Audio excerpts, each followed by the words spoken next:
कैसे है बच्चों। आज हम जो है मैट्रिक्स का जो टाइप्स ऑफ मैट्रिक्स बच गया है उस टाइप्स ऑफ मैट्रिक्स को जो है हम आगे डिटेल कर रहे हैं डिफिनेशन और उसके साथ साथ जो है एग्जांपल के साथ। इसके पीछे का भी वीडियो आशा करते हैं कि समझ में आया होगा आप लोगों को, और समझ में आया होगा तो शेयर ज़रूर कीजिए, सब्सक्राइब कीजिए, और ना समझ में आया हो तो कमेंट बॉक्स में जाके कमेंट कीजिए। उसको हम फिर देखेंगे और उस चीज़ को ठीक करेंगे ताकि आप लोग को अच्छे से समझ में आए। चलिए देखते हैं हम आगे कि हमारा जो रो मैट्रिक्स और रो वेक्टर क्या होता है। ठीक है, देखिए अभी आपको बताते हैं रो मैट्रिक्स और रो वेक्टर क्या होता है, उसका डेफिनेशन करते हैं। A matrix having only one row is called row matrix या और रो वेक्टर भी बोलते हैं इसको। बात समझ में आ रहा है? अब बात समझ। रो मैट्रिक्स का मतलब क्या, केवल एक रो होना चाहिए। आप लोगों को समझ में आता होगा कि रो कैसे है। रो हमेशा हॉरिजॉन्टल लाइन में होता है। तो एज फॉर एग्जांपल लेट ए बराबर 1 2 3। सिंपल है। क्या है? सिंपल है। रो कैसा होता है मालूम है हमको, और उसको लिखना कैसे है वो भी मालूम है। सिंपल चीज है, आराम से लिख सकते हैं। इसी के तरीके से हम बात करते हैं कि कॉलम मैट्रिक्स क्या होता है। कॉलम मैट्रिक्स या और कॉलम वेक्टर। कॉलम वेक्टर, बात समझिए। ए मैट्रिक्स हैविंग क्या only one column, only one column is called column matrix या कॉलम वेक्टर। बात आपको समझ में आ रहा होगा कि किस तरीके से हमारा एग्जांपल ले सकते हैं। लेट बी बराबर 1 2 3। क्या कोई दिक्कत है? अब कोई आदमी आपसे पूछ दे इसमें रो कैसे है, हमारा कॉलम कैसे होगा, तो आप बता सकते हैं जो हॉरिजॉन्टल लाइन में होगा वो मेरा रो होगा, जो वर्टिकल लाइन में होगा जो हमारा क्या होगा, कॉलम होगा। इसमें भी आपसे पूछ सकता है इसमें टोटल नंबर कितना है, आप बता सकते हैं। ये कितने बाई कितने का मैट्रिक्स से बता सकते हैं। इसमें भी वही सवाल करेगा तो आप आसानी से बता सकते हैं। तब तक आप इसको वीडियो को नोट कीजिए, तब तक हम फिर इसके आगे बताते हैं।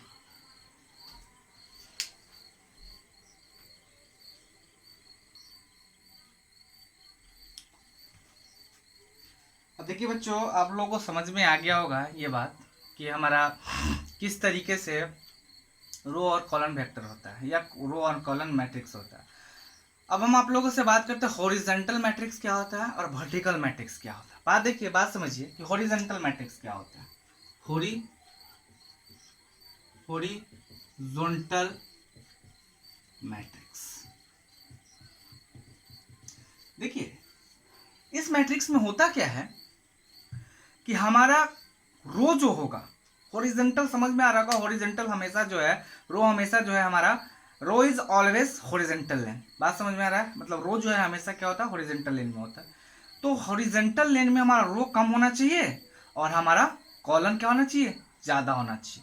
डेफिनेशन करते हैं, फिर एग्जाम्पल देंगे, फिर वहाँ पे आपको ज़्यादा करके समझाएंगे, आपको अच्छे से समझ में आएगा। समझ में आएगा तो शेयर जरूर कीजिएगा, सब्सक्राइब जरूर कीजिएगा, बेल बटन आइकॉन को दबाइएगा, और ना समझ में आएगा तो कमेंट बॉक्स में जाके कमेंट कीजिएगा ताकि हम आपको फिर से उस चीज़ को समझा सके। आपका डाउट हमारे सराखों पे रहेगा। ठीक है, अभी देखिए हम बताते हैं horizontal. A m cross n matrix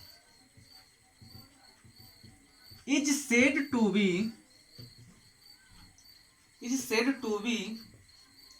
horizontal matrix if m less than n। m less than n का मतलब क्या? आपको मालूम है कि m जो होता है हमारा द नंबर ऑफ रोज का, और आपको मालूम है कि n क्या होता है, द नंबर ऑफ कॉलम्स का। बात समझ में आ रहा होगा। मतलब रो मेरा क्या होना चाहिए, कम होना चाहिए, और कॉलन मेरा क्या होना चाहिए, ज्यादा होना चाहिए। बताते हैं, एग्जाम्पल देंगे फिर समझाएंगे, ज्यादा समझ में आएगा। एज फॉर एग्जाम्पल लेट ए बराबर मेरा क्या होना चाहिए, रो कम होना चाहिए, माने कि 1 2 3 4 5 और 6।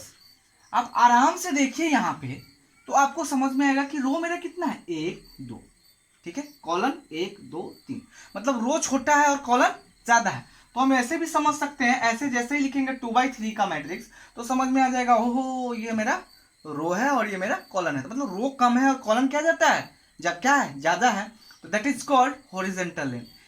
इसी का अपोजिट हमारा वर्टिकल हो जाता है। वर्टिकल में क्या होगा कि हमारा कॉलन ही कम होना चाहिए और रो क्या होना चाहिए, ज्यादा होना चाहिए। फिर उसके बाद दोनों में कंपैरिजन करके दिखाएंगे किस तरीके से वो याद रख सकते हैं, ठीक है, आगे दिखाते हैं।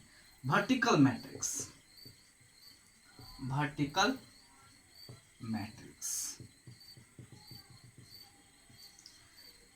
ए मैट्रिक्स या a m cross n matrix is said to be क्या, vertical matrix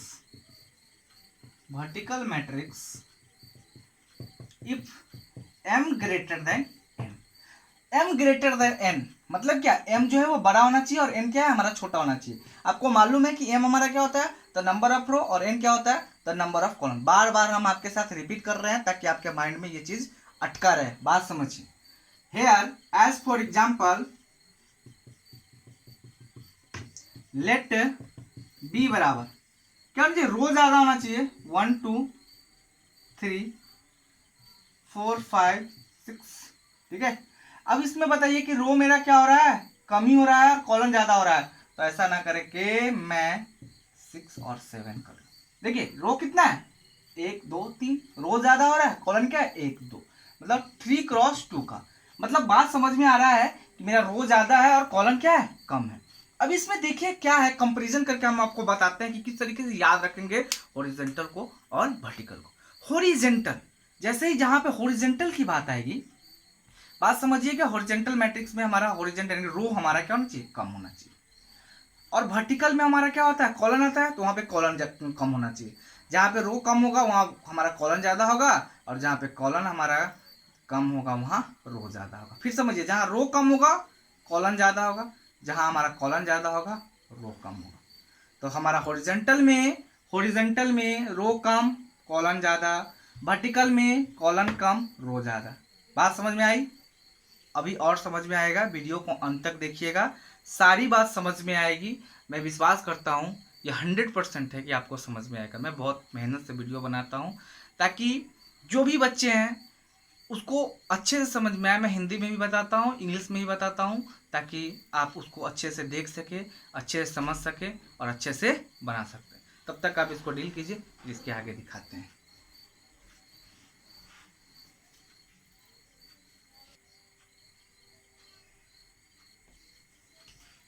देखिए बच्चों, यहाँ तक आप लोगों को समझ में आ गया होगा। अब यहाँ से एक माजरा है, एक जो अलग फंडा होता है कि हमारा डायगोनल मैट्रिक्स क्या होता है। डायगोनल मैट्रिक्स को समझने से पहले हम लोग को ये समझना पड़ेगा कि प्रिंसिपल डायगोनल क्या होता है। मैं आपको एक एग्जांपल लेके बता देता हूँ कि प्रिंसिपल डायगोनल क्या होता है, क्योंकि हम जब डायगोनल मैट्रिक्स की बात करेंगे या स्केलर मैट्रिक्स की बात करेंगे या यूनिट मैट्रिक्स की बात करेंगे, तो या हमारा अलग अलग और भी मैट्रिक्स आएंगे, तो उस मैट्रिक्स के जगह पर जो है हम आपको प्रिंसिपल डायगोनल की जिक्र करते रहेंगे। उससे पहले मैं आपसे कर दूं ताकि आपको वहां पे समझने में तकलीफ ना हो। ये छोटी छोटी बातों को मैं मेंशन करता हूं, आप जरा प्लीज गौर से देखिएगा। देखिए क्या होता है principal diagonal. Principal diagonal, principal मतलब प्रमुख, डायगोनल मतलब विकर। एक एग्जांपल लेके हम आपको दिखाते हैं। देखिए भाई साहब ये क्या होता है बाबू, लेट ए इक्वल टू, अब हम एक आपको बात बता देते हैं कि हमारा प्रिंसिपल डायगोनल की जो चर्चा करेंगे वो सिर्फ हम स्क्वायर मैट्रिक्स से ही चर्चा कर सकते हैं, और बाद में और आपको बताएंगे कि क्या क्या चीज होता है कि सिर्फ स्क्वायर मैट्रिक्स में ही हम प्रिंसिपल डायगोनल कैसे लेते हैं। अब देखिए यहाँ पे हमारा ए है, तो इसके अंदर का जो भी हमारा डिजिट आएगा या एलिमेंट आएगा वो छोटा ए रहेगा। A11 A12 A13। आपको समझ में आ रहा होगा ये बात क्या है। A21 A22 A23 A31 A32 और A33। ठीक है, ये 3x3 का है। कोई भी बोल सकता है ये कौन सा मैट्रिक्स है, स्क्वायर मैट्रिक्स। इसमें जो मेरा विकर्ण होगा मतलब प्रिंसिपल डायगोनल होगा वो ये होगा भैया, बात समझ लीजिए। मतलब here A11 A22 A33 are called principal क्या, डायगोनल। इस बात को आप अच्छे से समझ जाइए, इस बात को अच्छे से समझ जाइए, ताकि आगे हम अभी बात करने वाले हैं डायगोनल ऑफ मैट्रिक्स। ठीक है, तो वहां पे आपको ये सब चीज आएगा समझ में। अब बात समझ में आ गया कि डायगोनल हमारा प्रिंसिपल डायगोनल क्या होता है। अब बात समझिए, डायगोनल ऑफ मैट्रिक्स की बात करते हैं। क्या बात करते हैं, नेक्स्ट डायगोनल ऑफ मैट्रिक्स। ये डायगोनल ऑफ मैट्रिक्स हमारा क्या होता है, हम उसकी चर्चा करते हैं। बात समझिए, ए स्क्वायर मैट्रिक्स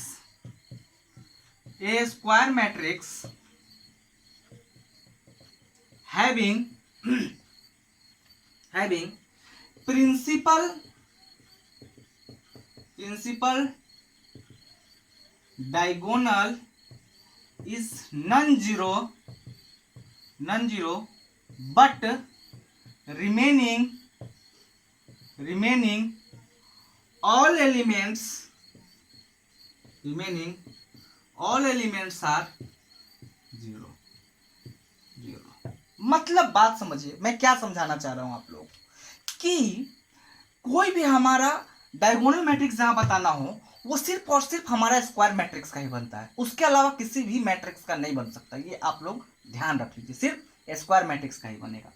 तो एक स्क्वायर मैट्रिक्स है और उसका जो प्रिंसिपल डायगोनल है, having principal diagonal is non zero. Non zero मतलब समझ में आ रहा होगा, जो शून्य ना हो, जो जीरो ना हो, वो हमारा प्रिंसिपल डायगोनल जीरो नहीं होना चाहिए। बाद बाकी कुछ भी हो सकता है, मेरे को उससे कोई फर्क नहीं पड़ता है, लेकिन बाद बाकी जितने भी एलिमेंट्स बचे रहेंगे वो सारे के सारे हमारा क्या हो जाना चाहिए, जीरो हो जाना चाहिए। एक बात हमेशा याद रखिए, फिर मैं रिपीट करते रहा हूं, ये लिखने की चीज नहीं है, रिपीट करने की चीज है, ज्यादा माइंड में अटकेगा कि हमारा डायगोनल ऑफ मैट्रिक्स या प्रिंसिपल ऑफ मैट्रिक्स बताने के लिए हम एक ही मैट्रिक्स का बात कर सकते हैं। वो मैट्रिक्स मेरा क्या है, स्क्वायर मैट्रिक्स। बात समझ में आ रही है। Here as for example 2 0 0 0 3 0 0 0 5। अब मेरा ये जो डायगोनल बनेगा यही मेरा डायगोनल मैट्रिक्स कहलाएगा। क्या कहलाएगा, डायगोनल मैट्रिक्स कहलाएगा। तो ये प्रिंसिपल डायगोनल हुआ और प्रिंसिपल डायगोनल ही हमारा डायगोनल मैट्रिक्स कहलाता था। Here diagonal matrix equal to 2 3 और 5। ठीक है, बात समझ में आ रहा। और एक बात समझिए कि ऐसा नहीं है कि जीरो जीरो भी नहीं हो सकता, क्योंकि जीरो भी हमारा एक एलिमेंट है, जीरो भी हमारा एक एलिमेंट है। तो मैंने ऐसा लिखा कि भैया जीरो जीरो जीरो जीरो नहीं होना चाहिए, मतलब प्रिंसिपल डायगोनल मेरा जीरो नहीं होना चाहिए, लेकिन ऐसा हो सकता है कि मेरा जीरो जीरो भी हो जाएगा। मैं इसके आगे दिखाऊंगा, तब तक आप इसको नोट कीजिए, फिर इसके आगे दिखाते हैं।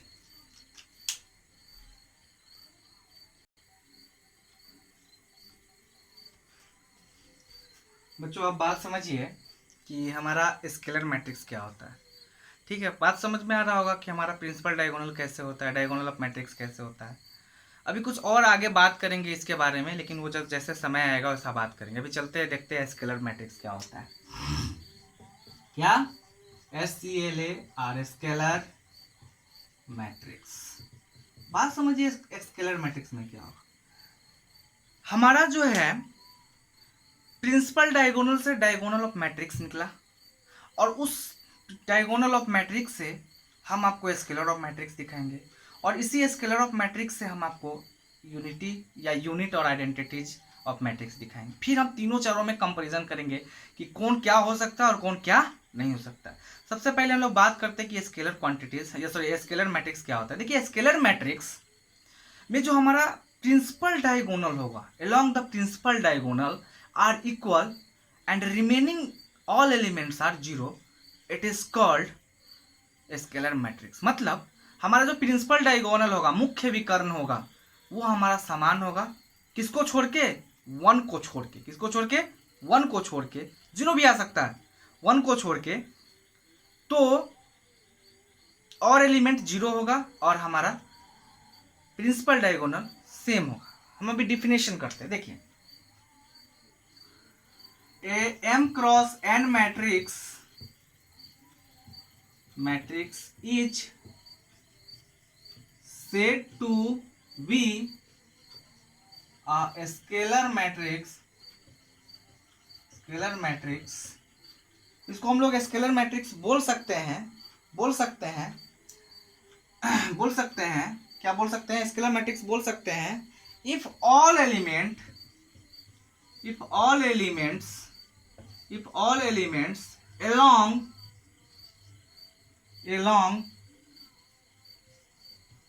along the principal diagonal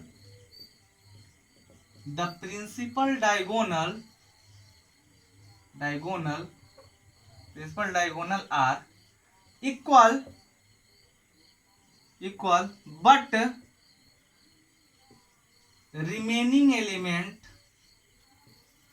but remaining elements are zero। ठीक है, मतलब एज फॉर एग्जाम्पल लेट ए बराबर 2 0 0 0 2 0 0 0 2। अब यहां देखिए हमारे यही प्रिंसिपल डायगोनल होगा। ठीक है जी, अब आप समझिए स्केलर में क्या होगा, हमारा प्रिंसिपल डायगोनल जो क्या है, इक्वल होगा विथआउट वन को छोड़ के, जीरो भी आ सकता है। एग्जाम्पल नंबर 2 0 0 0 0 0 0 0 0 0, ये भी आ सकता है मेरा। पूछिए क्यों, ऐसा क्यों सर, जीरो तो नहीं आना चाहिए। अरे भैया जीरो भी तो हमारा एक नंबर है, जीरो भी आ सकता है, 5 भी आ सकता है, लाख भी आ सकता है, 1000 भी आ सकता है, लेकिन 1 नहीं आ सकता है। 1 इसलिए नहीं आ सकता है कि मेरा वो यूनिट मैट्रिक्स होने वाला है। बात समझिए, तो समझ गए, वैसा मैट्रिक्स को ही हम लोग कह सकते हैं क्या, स्केलर मैट्रिक्स, जब इसका ऑल एलिमेंट जो होगा एलोंग के अनुसार के दिशा में प्रिंसिपल डायगोनल का जो होगा हमारा प्रिंसिपल डायगोनल, वो क्या होना चाहिए, इक्वल होना चाहिए, बट रिमेनिंग एलिमेंट क्या होना चाहिए, जीरो होना चाहिए। अब यहीं से एक बात समझिए कि यूनिट और आइडेंटिटी मैट्रिक्स क्या होता है। कुछ नहीं जी, बात समझिए, बड़ा इजी है। ए matrix having all elements along the principal diagonal are unit, means what, 1, and remaining elements are 0। बात समझ में आ गया होगा। लेट एग्जाम्पल ए बराबर 1 0 0 0 1 0 0 0 1, ये भी हो सकता है unit matrix. And C equal to 1 0 0 1, ये भी हो सकता है हमारा यूनिट मैट्रिक्स। अब बात समझिए, यहाँ से हम आपको क्या समझाने का कोशिश कर रहे हैं, जरा गौर से समझिएगा, प्यार से समझिएगा, क्योंकि ये चीज आपको बराबर पूछने को मिलेगा। या नहीं तो आप यहाँ तक डील कीजिए, फिर इसके आगे बताते हैं कि इसके आगे क्या कर सकते हैं। देखिए समझ में आता होगा तो शेयर कीजिएगा, सब्सक्राइब कीजिएगा, वीडियो को लास्ट तक देखिएगा, पूरा समझ में आएगा, मेरा गारंटी है। और ना समझ में आए तो कमेंट बॉक्स में जाके कमेंट कीजिए और हम आपके कमेंट का जवाब देंगे। आपके कमेंट को हम अपने सर आँखों पर रखते हुए हर एक क्वेश्चन को अच्छे से सॉल्व करके बताएंगे ताकि आपको समझ में आए। मेहनत करना आपका काम है, मेहनत करवाना मेरा काम है, मैं करता हूँ, आप भी कीजिए, अच्छे से एग्जाम दीजिए, अच्छा सा रिजल्ट आएगा। अभी आप इसको डील कीजिए, फिर इसके बाद बताते हैं यूनिट मैट्रिक्स और आइडेंटिटी मैट्रिक्स के बारे में बहुत कुछ और कुछ इंपॉर्टेंट, तब तक आप डील कीजिए।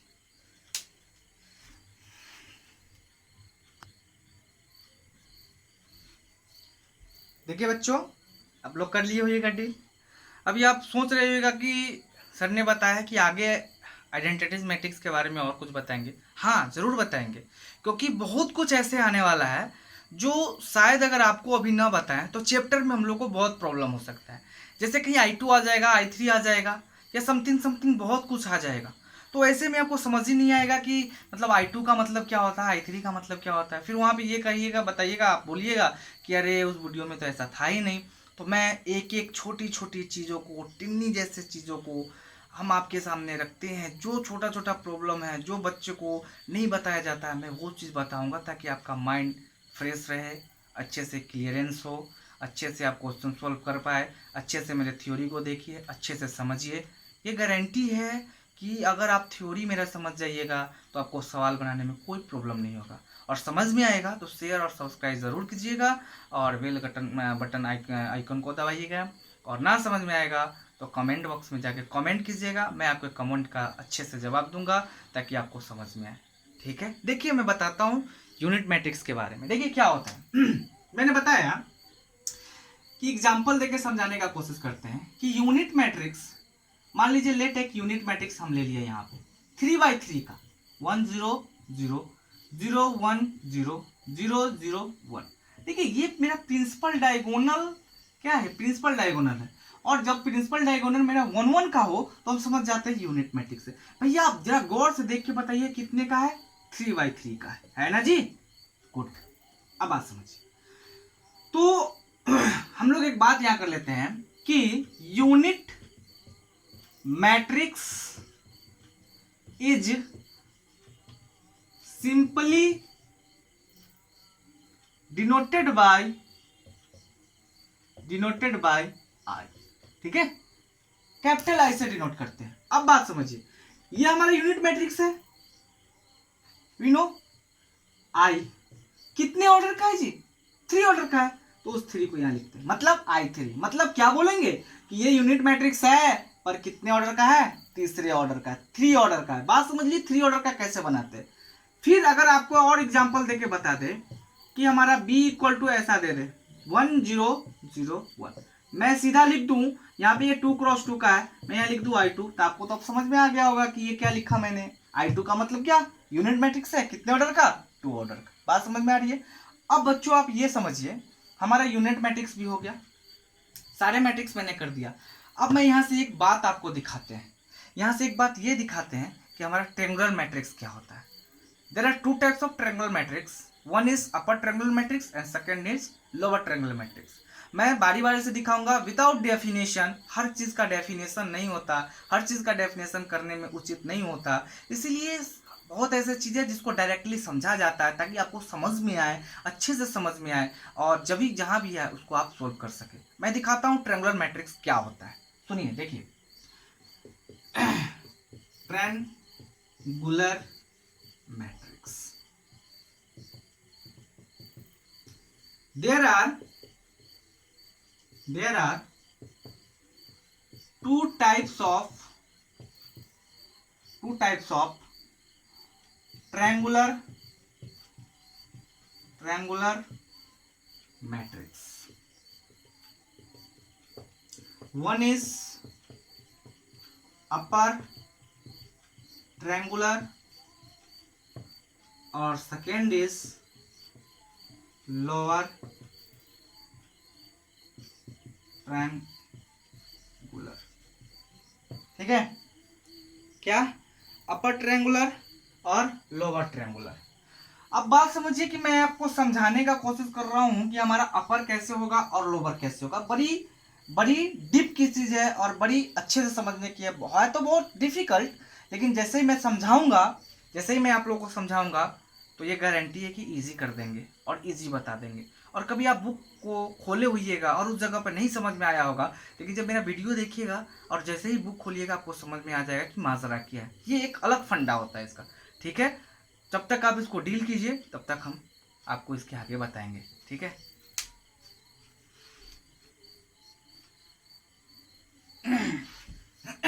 अब बात समझिए कि हम बताने जा रहे हैं आपको अपर ट्रायंगुलर और लोअर ट्रायंगुलर। उससे पहले हम एक एग्जांपल लेते हैं। देखिए एक एग्जांपल अपना मन से, लेट ए बराबर, देखिए किसी भी चीज को आप खुद कर सकते हैं, ये नहीं है कि किताब का जो चीज है वही करेंगे, ऐसा कुछ नहीं है भैया। आप अपने अनुसार से भी कर सकते हैं। अगर थ्योरम एक चीज पे अगर प्रूव्ड है तो हर एग्जाम्पल पर प्रूव्ड होना चाहिए, तभी तो जाके सही होता है।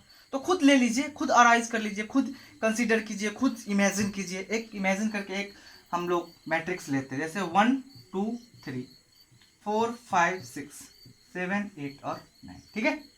अब मैं दिखाता हूं कि लोअर कैसे अपर कैसे होगा और लोअर कैसे होगा। सबसे पहले लोअर की बात, अपर की बात करता हूं। अपर ट्रायंगुलर मैट्रिक्स की बात करते हैं। अरे भैया ट्रायंगल की बात कर रहा है, बड़ी माजरा आएगा, बड़ा मजा आएगा और आपको समझ में आएगा कि ट्रायंगल है तो ट्रायंगल का ही बात करेंगे। कैसे, जरा गौर से देखिए। देखिए जब अपर ट्रायंगुलर की बात करेंगे तो ट्रायंगल आ रहा है ना, ट्रायंगल बनाएंगे कहां से, ऊपर से। कहां से बनाएंगे, ऊपर से। जरा मैं इसको ठीक ढंग से लिखता हूं ताकि आपको अच्छे से बनाने में अच्छा रहेगा। देखिए ऐसे करके बनाते हैं, जरा प्यार से बनाते हैं, थोड़ा सा अलग हो गया। 1 2 3 4 5 6 7 8 9। जरा मैं इसको ऐसे ना लिख के जरा इधर ही लिखता हूँ, 6 3। ऊपर से ट्रायंगल बनाएंगे। कहां से बनाएंगे, कहां से बनाएंगे, ऊपर से। जरा इसको भी ठीक से लिख लेता हूँ, 2 5 और 6। कहां से बनाएंगे, ऊपर से। ऊपर से बनाएंगे ऐसे, देखना भैया गौर से देखना, ऐसे ऐसे। नहीं बनाना, नहीं बनाना, नहीं बना, सॉरी। देखिए ठीक से लिखते हैं, लेट ए बराबर 1 2 3 4 5 6 7 8 और 9, ठीक है। 1 2 3 4 5 6 और 7। जरा गौर से समझिए, ठीक है। कैसे, मुझे भी कठिनाई होती है कभी कभी, ऐसा नहीं है कि मुझे भी नहीं होता है, मुझे भी होती है, लेकिन मैं आप लोगों को समझाने का कोशिश करूंगा ताकि आप लोगों के लिए इजी हो जाए। बात गौर समझिए, मैं क्या ले रहा हूँ जरा गौर समझिए, मैं क्या ले रहा हूँ जरा गौर से समझिए, है ना। कैसे ले रहा हूँ जरा गौर समझिए, फिर इसको ठीक से लेते हैं। 5 6 7 8 9, कैसे, ऐसे।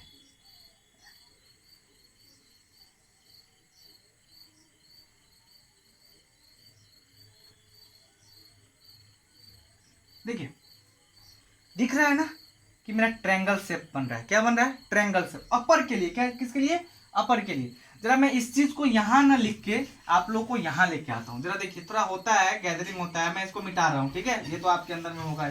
क्या ले रहा हूं जरा यहाँ देखिए, लेट ए बराबर एक एग्जाम्पल लेते हैं, 1 2 3 4 5 6 7 8 और 9। देखिए यहाँ से ऊपर से ट्रायंगल बनाएंगे। कहां से, ऊपर से, ऐसे, ठीक है जी, ऐसे ऐसे। अब तो हमारा श्योर बन गया ट्रायंगल। अब गौर से है कि नहीं, ट्रायंगल, ट्रायंगल दिख रहा है कि नहीं दिख रहा है आपको, ट्रायंगल दिख रहा है कि नहीं दिख रहा है, दिख रहा है। तो जो हमारा ट्रायंगल के अंदर है, जो मेरा किसके अंदर है, ट्रायंगल के अंदर है, उसको ऐसे ही लिख देंगे। जैसे 1 है, 2 भी अंदर है, 3 भी अंदर है, फिर मेरा 5 अंदर है, 6 अंदर है, फिर मेरा 9 भी अंदर है, ठीक है जी।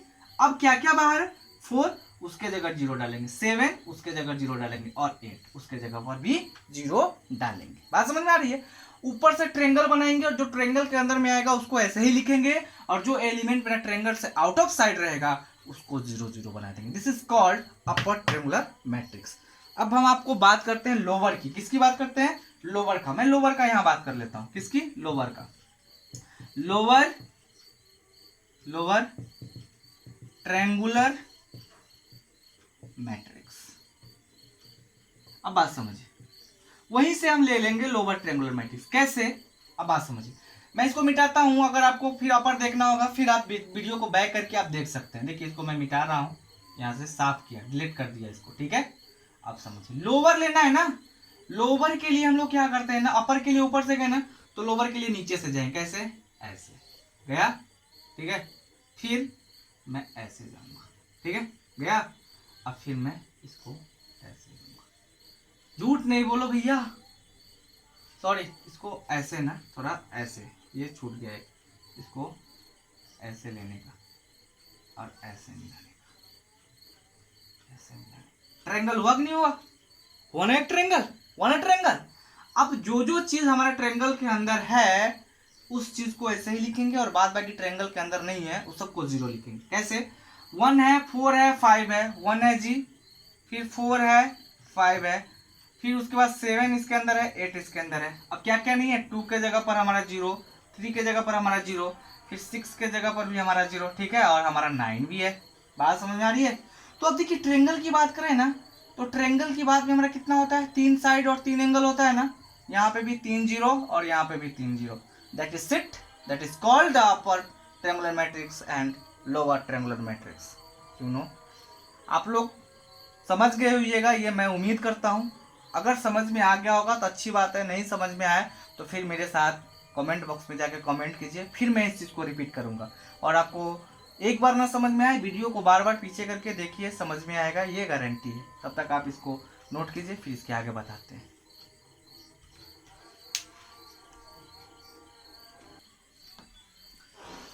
देखिए बच्चों, यहाँ तक उम्मीद करते हैं, आई होप कि आप लोग को सभी चीज़ समझ में आ गया होगा, है कि नहीं। अब बात करते हैं हम लोग कि कंपैरेबल मैट्रिक्स क्या होता है।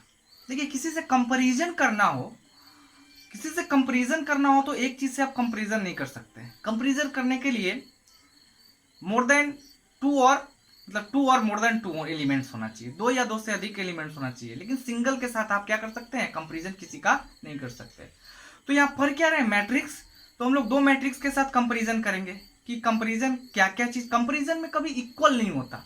कंपैरिजन का मतलब थोड़ा बहुत हूबहू मिल जाना, लेकिन इक्वल नहीं हो सकता, पूरा पूरा नहीं मिलेगा। तो अभी हम कंपैरेबल ऑफ मैट्रिक्स की बात करते हैं चर्चा, फिर इसके बाद इक्वलिटी ऑफ मैट्रिक्स की चर्चा करेंगे। आपको समझ में आ जाएगा दोनों में डिफरेंस क्या है। बात समझ में आ रही है? विथ एग्जाम्पल के साथ बात समझिए।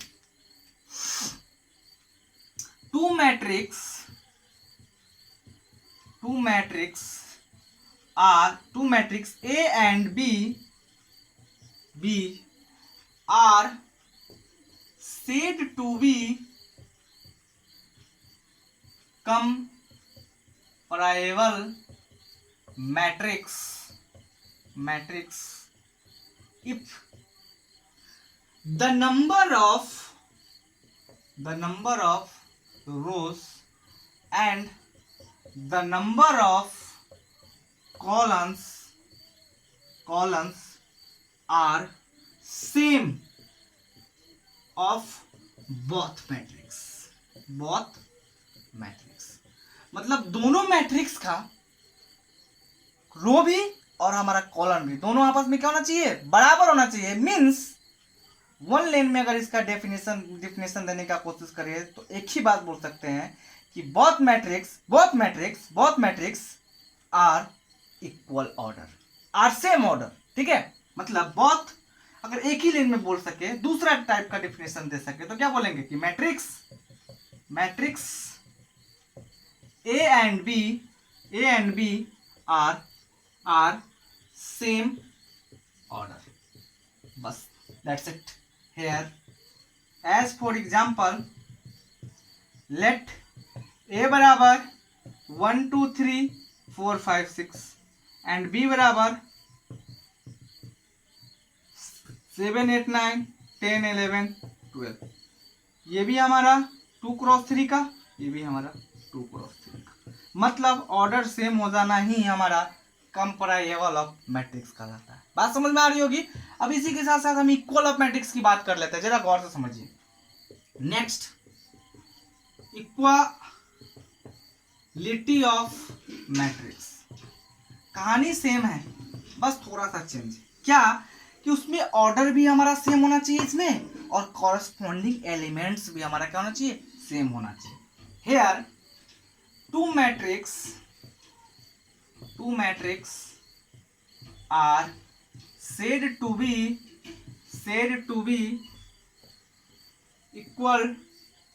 equality matrix या equal matrix if number of A order same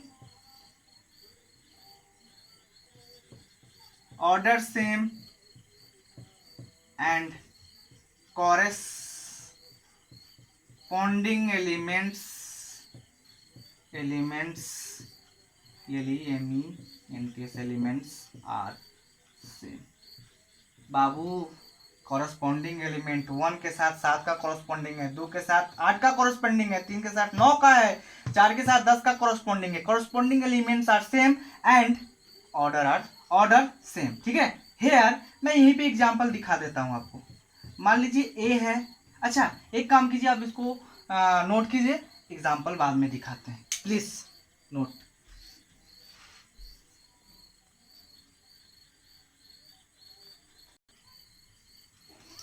बात समझिए कि हम एग्जाम्पल देके आपको बताते हैं। एग्जाम्पल ए बराबर 1 2 3 4 5 6 7 8 9। ठीक है जी, तो बी बराबर भी सेम होना चाहिए 1 2 7 3 4 8 5 6 9। मीन्स जितना ऑर्डर का ये है 3 क्रॉस 3 का है, ये भी 3 क्रॉस 3 का ही होना चाहिए। ठीक है, कॉरस्पॉन्डिंग एलिमेंट्स आर सेम, यानी कि इसको हम ए बराबर ए आई जे बोल सकते हैं और इसको बी बराबर हम लोग बी आई जे बोल सकते हैं। ये भी हमारा 3 क्रॉस 3 का है और ये भी हमारा 3 क्रॉस 3 का है। मतलब देन तब हम कह सकते हैं कि ए बराबर बी। कह सकते हैं कि नहीं कह सकते हैं? कह सकते हैं। ये बड़ा भी था तो छोटा एक एलिमेंट हुआ, ये बड़ा भी था तो छोटा एलिमेंट हमारा बी हो गया। अब बात समझिए, यहाँ पे ए बराबर बी तभी हो सकता है जब ए आई जे के जगह पर, मीन्स हेयर यानी एंड ऐसे भी लिख सकते हैं कि ए आई जे बराबर बी आई जे। देख लीजिए, अगर ए आई जे मैं बोलूं यहाँ पे कि ए 11 के जगह पर और बी 11 के जगह पर इक्वल है कि नहीं, ए 11 के जगह 1 है और बी 11 के जगह पर 1। अगर यहीं से कह दे कि नहीं ए 22 इक्वल टू बी 22 है कि नहीं है, तो ए 22 4 है, यहाँ पे भी 4 है। तो हम इस तरीके से इसको क्या कह सकते हैं, इक्वालिटी ऑफ मैट्रिक्स कह सकते हैं। बात समझ में आ गई? यहाँ पे हमारा थ्योरी जो है आपका जाके द एंड हो जाता है। उम्मीद करते हैं कि आप लोग को ये चीज़ अच्छे से समझ में आया होगा और वीडियो को पूरा देखिएगा, समझ में आएगा। और समझ में ना आए तो कमेंट बॉक्स में जाके कमेंट कीजिएगा। बहुत मेहनत से बनाता हूँ वीडियो आप लोगों के लिए। अगर आप लोग अच्छे से देखेंगे तो पूरा समझ में आएगा। पूरा समझ में आएगा तभी आप एग्ज़ाम दे सकते हैं। जब भी आप अच्छे से एग्ज़ाम दीजिएगा तभी अच्छे से नंबर आएंगे। उम्मीद करते हैं अच्छे से देखिए, अच्छे से समझिए और अच्छा सा नंबर लाइए। ना समझ में आएगा फिर मेरे से कमेंट बॉक्स में बात कीजिए, मैं आपके कमेंट का जवाब दूंगा। और इसके बाद मैं एक एग्जाम्पल दिखा देता हूँ आप लोगों को कि कोई भी आदमी बोलेगा कि मुझे 2/3 या 3/4 या 3/3 का मतलब कंस्ट्रक्ट करके दिखाइए कि मैट्रिक्स किस तरीके से प्रिपेयर करेंगे। मैं एक एग्जाम्पल अभी बता दे रहा हूँ, उसके बाद फिर आगे चर्चा करें। तब तक आप इसको नोट कीजिए।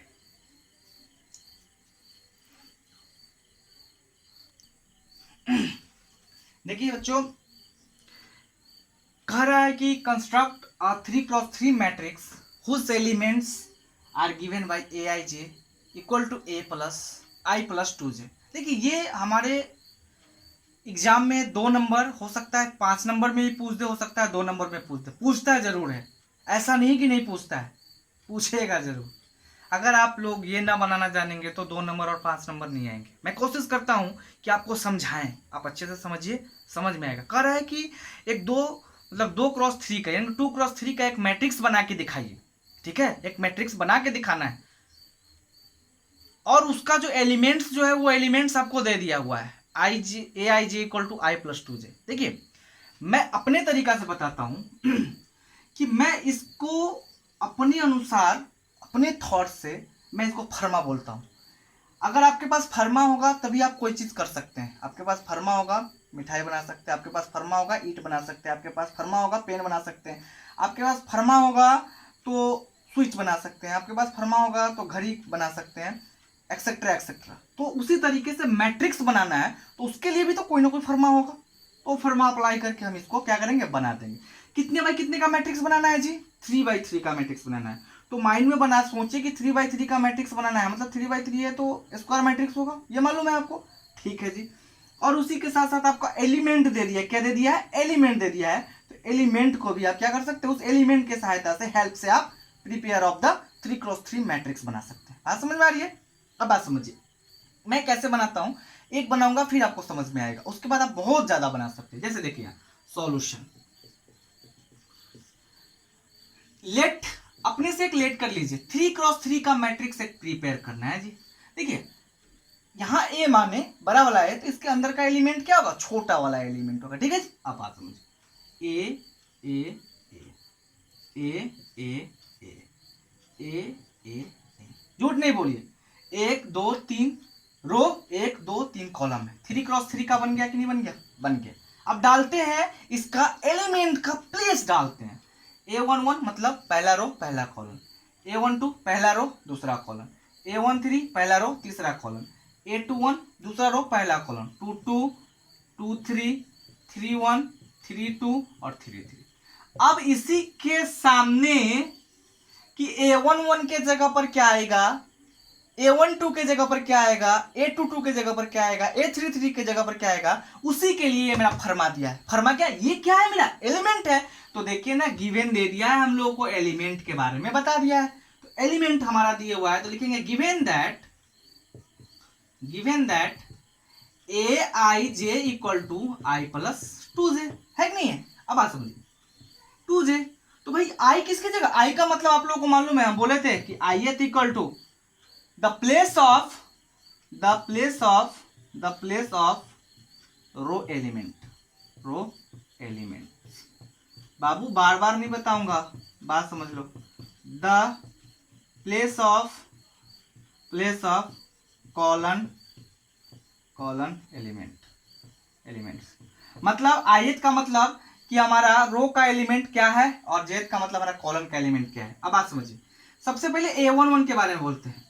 भाई I और J, I की जगह पर क्या बैठा है 1 और J की जगह पर क्या बैठा है 1, तो यहाँ पे भी बैठाएंगे 1 प्लस 2 गुने 1, क्या होगा 2 आएगा 3, मतलब A11 की जगह पर क्या आएगा 3। फिर निकालेंगे A12, तो I की जगह पर 1, 2 पहले से है और J की जगह पर 2, तो 2 2 4 1 5, यानी कि यहाँ पे आएगा मेरा 5।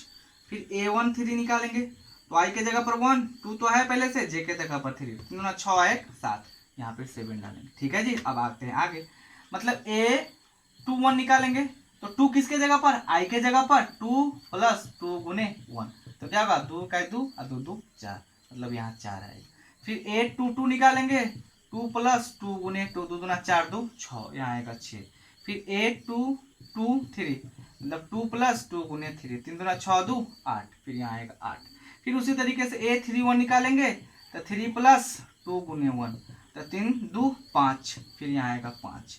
फिर A32 निकालेंगे, तो I के जगह पर 3 प्लस 2 पहले से है और J के जगह पर 2, तो 2 2 4 3 7, यहाँ आएगा 7। फिर A33, तो 3 प्लस 2 गुने 3, तो 3 दूना 6 3 9, यहाँ आएगा 9। तो ये 3x3 का हमारा मैट्रिक्स क्या हुआ, प्रिपेयर हो गया। इसी तरीके से हम लोग बनाते हैं मैट्रिक्स को, ठीक है। इसी तरीके से आप ही बनाइएगा और बात समझिए, अच्छे से समझिएगा। और इसके आगे जो हमारा NCERT 3.1 और RS अग्रवाल KCC ने का मिक्सचर MCQ क्वेश्चंस को मैं डील करूंगा कल के वीडियो में। तब तक के लिए इतना समझिए, समझ में आएगा, शेयर जरूर कीजिएगा, सब्सक्राइब जरूर कीजिएगा, बेल बटन आइकॉन को भी दबाइएगा, और ना समझ में आएगा तो कमेंट बॉक्स में कमेंट कीजिएगा, मैं आपको उसका जवाब दूंगा और जल्द से जल्द जवाब दूंगा। आज के लिए बस इतना ही वीडियो, कल जो है इसके आगे हम वीडियो डालेंगे जो हमारा चैप्टर होगा। तब तक आप इस चीज़ को समझिए, देखिए और आगे बनाने का कोशिश कीजिए, ठीक है। तब तक के लिए धन्यवाद।